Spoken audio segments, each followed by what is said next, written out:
Ramesh Makhatana Mohiniga Amuk Tengaduna Ahing kaya lekminare Mari Matagi Mi Lenedaba Yum Amada Asumna CSO Singna Che Chang Pumba Inaduna Hana Unabada Mari Amuk Hanna Leinabada Nupina Haure Nupida Nupana Haure Nupada Tainabi Amadi Leisabi Ama Mangali Haibagi Ramesh Pu Izadabi Pihali Simana Ipuroi Babu Nahaki Nafam Dagi Nizari Asumna Bab Taminare Matam Kara Asumna Nungaina Laikraboi Kali Nupaduna Yum Hek Hankibadagi Nupi Ahandubu Yamna Tina Ngangbiri Pu Jaibina Chingbasu Taubiri Nupadusu Yumda Hanjalaktre Nupaduna Pamzaba Haibadudi Oidrabanina Mahaki Mapuroibana Simabu Hanna Yengbidri Kunsigi Nangbu Yengloi Haiduna Laikre Asumna Lizaribawari Mayampuna Makha Taminasi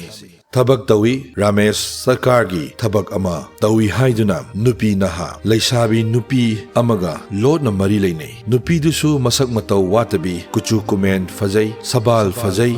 Mibu Sumat Pangambi Amadi Magun Yamna Leibini Mahaki Maming Muhini Ramesh Yumpale Machanupa Nungshiba Ama Fangjare Ramesh ki Nupishu Chung Firal Chai Adum Yengbada Nungai Mahaki Maming Shima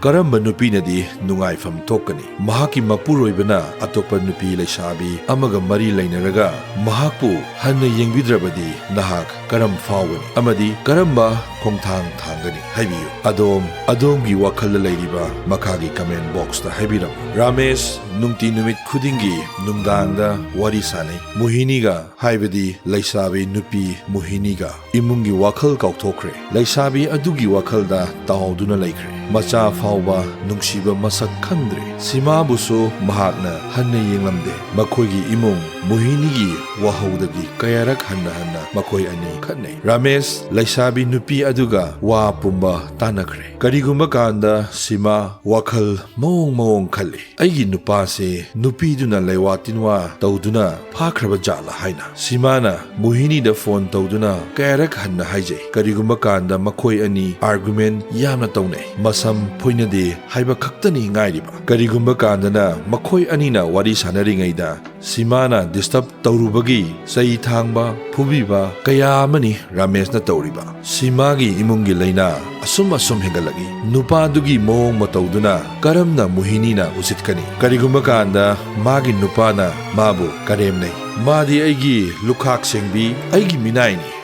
Aduga Nangdi Hayengwai Yumda Lakpada Maharani Gumna Nang Aina Thangmani Mohinina Simada phone Tauruktuna Nangbu Namaidu Onthokna Thaida Nupana Hana Pamdradi Karigi Yumduda Adum Leiribano Yumduda Leibagi Nang Kanaba Leite Nangonda Karigumba Asoiba Amalerangani Adunane Nangbu Nangi Nupaduna Pambidriba Yumdo Tokhek Taduktuna Satko Yadro Nangonda Asoiba Lerangani Asumna Mohinina Simabusu Tina Ngangbi Simagi Yum Paliba Haibaduni Sum Pangpan Paliba Haibaduni Karigumba Amata Wa Tanade Masak Fau Makoi Ani Unaba Yadre Nupaduna Nupi Atopa Amada Ngaukhiduna Simabu Ubada Ishaulangi Sima Hek Ubaga Khatnaba Hawi Mapuroiba Ramesh na Mahak Puso Kaubide Ramesh Mahaki posting Maphamdata Hena Leinaba Honai Yumda Nupi Angang Lehori Haiba Fauba Mahak Kauthokre Nongmatasu Ningsinglakte Simana Mapuroibada phone Tattana Tawi phone Taubasu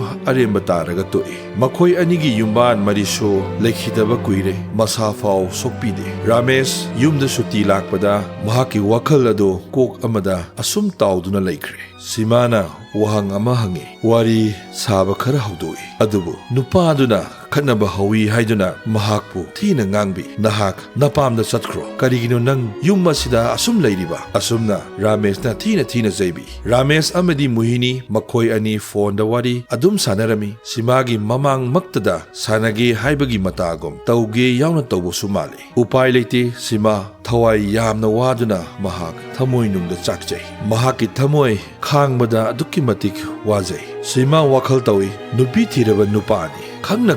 Karigi Wari Sanari Nupiduna Kari Hairakani Haiba Fauba Machet Ama Fauba Kantadaba Male Ikaibasu Machet Ama Fau Khangdi Akibasu karigumba amatta leite. Nupaduna yai haiduna mana hainingba tauninba amadi muhinina mangondagi hena chawba sai. Sima nupidugi haktaktagi chai kaya ni chariba manam takpa makai fubasu yawe. Asumna matamgi matung ina aonba haibadu puragi. Nongma simagi nupi selakre haina pau fangi haidokpa chatnaba khangalagi. Adubu yumgi ahalsingna mai hauna saunarami. Karigi imau leina karigi nupi amuk pusinba. Makhong adu thudeki haidokpa chatpa gaina karigi chatkani. Sukchat chatloi haiduna ahalsing adu mai hauna saukre. Sima upai leitraduna kanaga tanasige haiduna asum khalakpada local CSO ga pau faunare. CSO gi membersing nasu simagi awaba adubu khangbiduna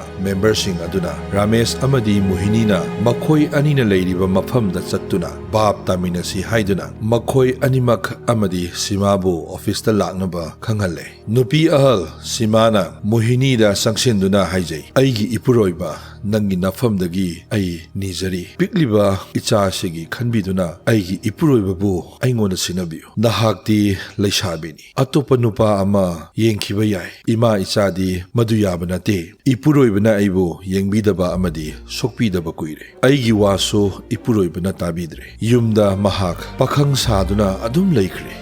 aigi thamoi khangbada atukki matik wai aigi nupa sibu amukta thadokpiu asumna simana yamna kapna Muhinida haijai Muhinina wakhal munna tawduna mahakna amuk hairagi khangi ai leisabini haiba adubu aina nangi nupase fabadi nati nangi nupase nangna warakadabani nupadi warake tawdana karigi aingona phone adum tawhalagi aina phone paidre mana sawi mahakna hairibani mahak ase aiga wari sanadrabadi leiba ngamde haiduna aigi haksang se kuire mangonda kathokhiba ai leisabi natre leinam salabi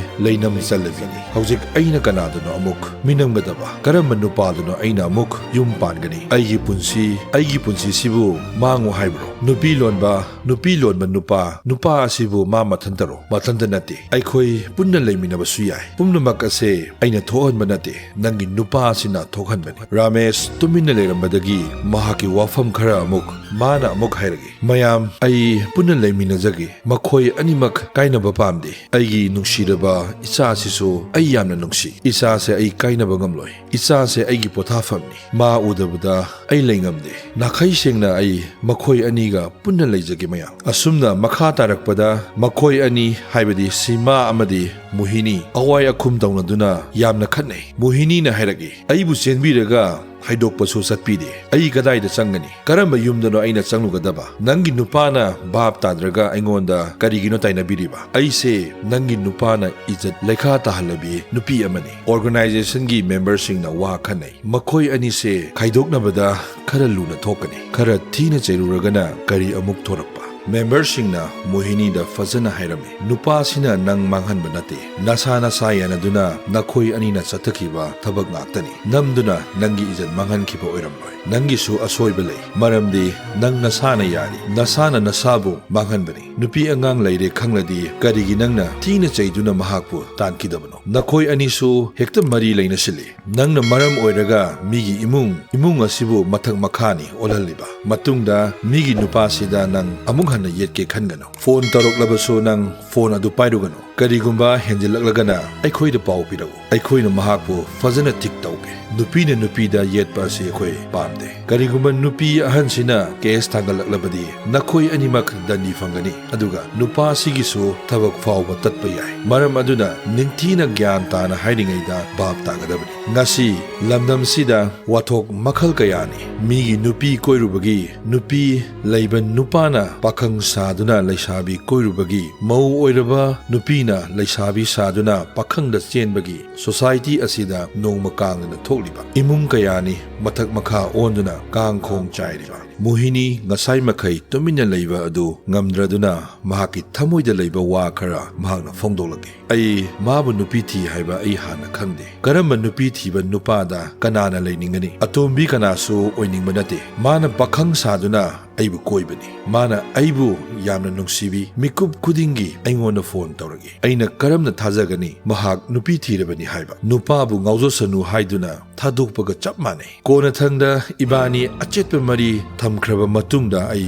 mahak nupi thiraba nupani haiba khanglakhibani ai mangondagi matamduda su lapthoknaba kanna honai adubu mana aibu ki hanki aingonda dhap kayani mahanga tawkhiba nupi lonba nupa haibadu ai khakta nate ai thabak tawi nakhoi animak aina ningthina thamgani nahak yaudrabadi ai leiba ngamdi haiduna aibu kayarak hanna themi amuk makha taragi haibiyu maya aina hawjik tawgadaba karino ai tumina leijarage mama machagi khanduna ai ama manglasu adubu mahak ase aigi nakta lakhangano magi nupiga ingna chikna makhoiso leyasano nupi sina gyan tadraga aingonda onsenduna karigino taina bidiba mayamda aina haijari ai leisabini aigi ijat yengbiduna samas asigi minok maisa ai kijai aduna paw ase miyamda wa dati lahonbigano yumgi mi singna takrabadi ai kari oigani haiba ai khangba ngamde yana ba ai sinduna ai yumda tumina hanjakrage asumna muhinina yamna kapna mayamda haijai CSO member singna Ramesh ta onsenduna nupi angang leiradi karigi nupi sida nang onsenduna karigi manghali aduga taungambiso tahanba nangi nupi na tawradi nang kari haigani karigi nangna yumgi nupi bu karigi no wahaliba yum banwinabada nahak khaktagi apamba tawba yabra pikliba nacha sigisu nahak wakhal machet ama faw khandriba karigi hayeng angang sina charoklaga kari oigani adubu fare hokhradi ngasidagidi nang bab taro ningthina nupi nacha ase yumda pusinduna nang hanagum amuk ingna chikna yum aduda leiruro amuk hana nang mahak asibu yengluragano Ramesh wafam khara phongdoi fare ai muhiniga kainarage mayam nungsibiduna wa asibu tuminna loshinbiyu mayamda simana su kanna haijare asumna CSO member singna che chang pumba inaduna hana unabada mari amuk hanna leinabada nupina hore nupida nupana hore nupada tainabi amadi leisabi ama manghali haibagi Ramesh pu ijat dabi pihalli simana muhini gi manakta sangsenduna ipuroibabu nahaki nafamdagi aihakna thamoi sengna nijari asumna bhab taminaduna matang aduda loishanki mayam lijariba wari asigi matung inna leisabi nupi haibadi muhini su thoina landaba mali makha wari tajarake matam khara asumna nungaina laikhraboi khalli nupa aduna numit adudagi hek mayum yokhibaga nupi ahal simabu yamna ngangbirami nupa adusu haibadi Ramesh yumda hanjilakloi haiduna yumda hanjilaktaba kuire maramdi mahakna pamjaba haibadudi oidrabanina nupi ahal simabu Rameshna hanna yengbidre punsigi yengloi haiduna leithoktuna mahak leikhre Ramesh makhatana muhiniga amuk tengnaduna ahing lekminakre mari matagi mi leinadaba yum amada makhoi ani punna laikre paw fangi sima karamna wakhal pothagani hena dum matha saragi kona thangda sima organization da amuk paw piragi ai chapchaba ama pami ningthina yum panjaba natraga ima ichagi tawfam thokpa Ramesh na tawhanbiu ai ipamda leikhibana hena fare haiduna aigi nupana thamoina khoidajaba mahak aduga punna leijarasanu haiduna asumna CSO member singna nupi animak matam thaduna office ta laknanaba khanghalli handakti muhini araiba nupi oiramdre masindi kabuk pokpadawna poi yamna ngangba sakpasu hai thoiba thodok pumnamak Ramesh khaktada mahakna tainaduna lei simana hai nachin thigano nangna aigi nupa se kauduna nangna semjin khrabani nangna ta yadabada aigi nupa se nangi nanakta lakadaba amadi satkadaba nati aigi imung se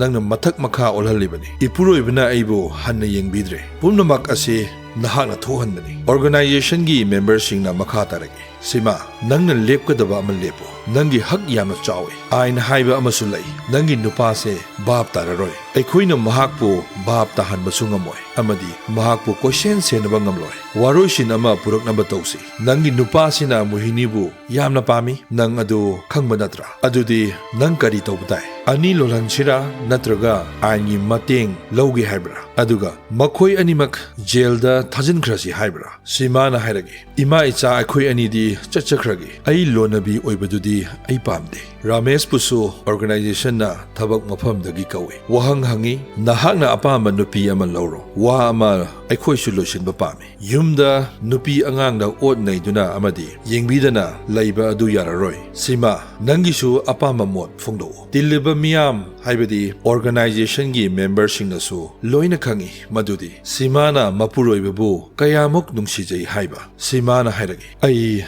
isa oina matha saduna waduna amadi pumnamak ase ai khangjage thamoi asisu kaijirasunu ningba kaiduna ai asum lenjakrage asumna lijariba wari hojik society asida thoktaba nati maramaduna mayam pumnamak isa gi family amadi leisabi oiribi iche ichal singisu mid mai oinaba wari ase miyam da lijakhibani lijariba wari kanagumbi amattaga mari lainajade organization amabusu singthanaba amadi kanagumba amagi thamoi kainanaba amadi shoknanaba lijakhiba nachade wari asibu nungai natraga nungaite like comment amadi hype tawbirago nungai raba wari sing puduna laksage subscribe tawdaba sing subscribe tawsin biramu mathang episode amada ekhoi punna thengarasi thank you everyone yai fare